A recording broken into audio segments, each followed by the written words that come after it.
Hi everyone, this is an introduction to modernism. We have by now, in the quest for the meaningful life, been through the Greek era, the Roman era, the transition to Christianity, the Middle Ages, that happened in the fall.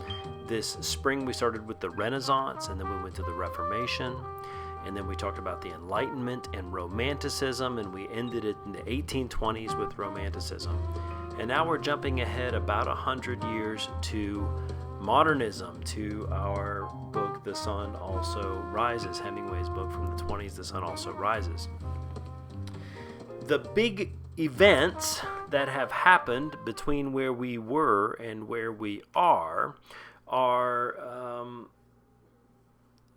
obviously covered by Dr. Osborne, but what I want to talk about is the intellectual transition from Romanticism to modernism. And so what we're going to start with are some guys whose ideas really did away with a lot of the old way of thinking and began some new ways of thinking about what human beings are.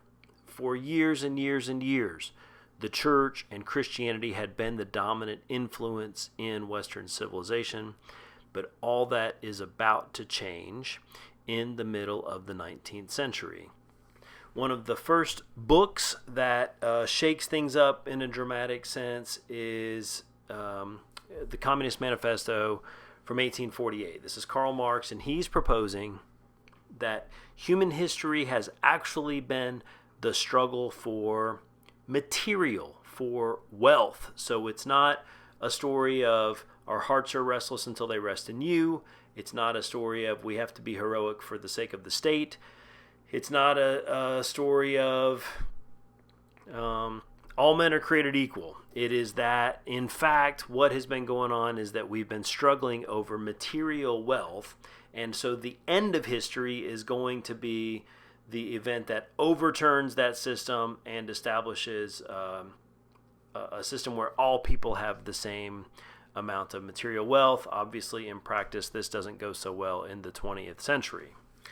The next book that is very significant is The Origin of Species. And in this one, of course, Darwin suggests that rather than being created in 6 days, or at least on the 6th day, that human beings are the result of a long struggle, a long evolutionary process with no telos, with no end, with no meaning behind it, except that if you can adapt, you can live.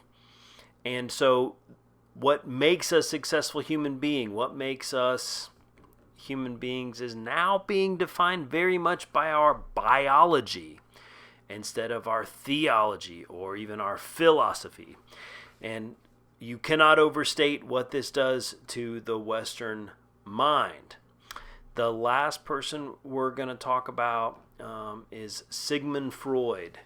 And Freud's idea is that rather than understanding a human being as a creation or a theological construct made in the image of God, actually we can look at the mind, at the subconscious, at the ego and the superego and the id, and we can determine what is ailing a human being in that way. Now, Freud is in some ways out of fashion in 21st century psychology, but his idea that we can study human beings from a psychological perspective really shakes things up. And so these guys are sort of like the grandfathers of the modernist age, and you cannot overstate their influence on the world that we live in now. Most of us take for granted that Marx and Darwin and Freud were on to something, even if we don't agree with everything they said.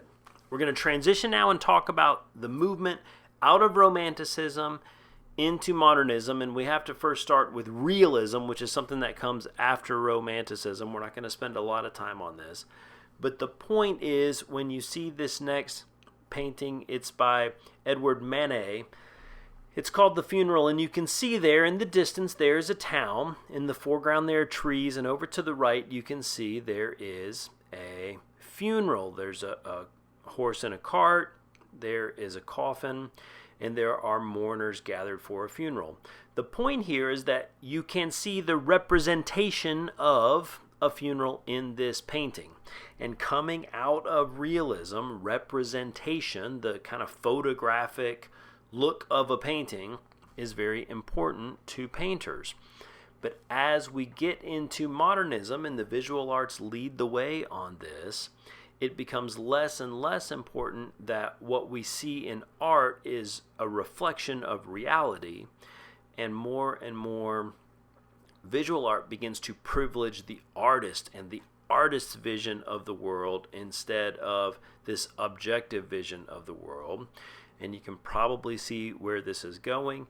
This is Claude Monet, another Frenchman, and you can see here that we're getting less and less like a photograph and more what the artist sees. And this, of course, is called Impressionism, which means we've given the artist the privilege now of interpreting the world for us. And we see in Impressionism that if we get close enough, as someone has said, it's just a big old mess. But from far enough back, we can see what the artist intends to be depicting. And this, of course, is a train station. There are the trains. There's a worker conductor of some kind in the foreground. Now, what comes next is going to be shocking to you, and I hope you're ready for it, because when it arrived in the 19-teens, it was also very shocking. But it is another way of seeing the world, and it does not privilege reality. Instead, Marcel Duchamp's nude descending a staircase takes the human form, converts it into shapes, and tries to show in one static picture what it looks like to actually move. So art has now taken on a completely different kind of ambition. I want to show what it looks like to actually descend a staircase in a still painting. And if you use your imagination a little bit, you can see there is a human being as they are walking down the staircase in motion. And what has happened is we have left representation altogether. And what we see now is not anything about what it actually looks like to see a nude person descending a staircase, but what does it mean as a piece of movement, as a piece of art for a nude to descend a staircase.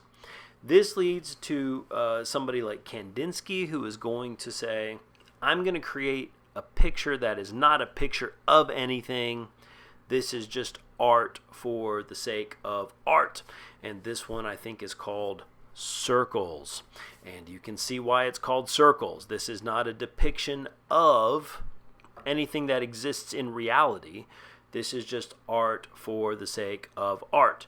And just as Kandinsky is doing this, so will many other artists in many other genres create something that is just art for the sake of art. In literature, one of the people that we most look at for this is the American who is living in Paris, whose home was the center of many artists in Paris, and that woman is Gertrude Stein. And you see now a picture of Gertrude Stein with her partner Alice B. Toklas, and you see on their back wall all of these modern art paintings by Matisse and by Picasso.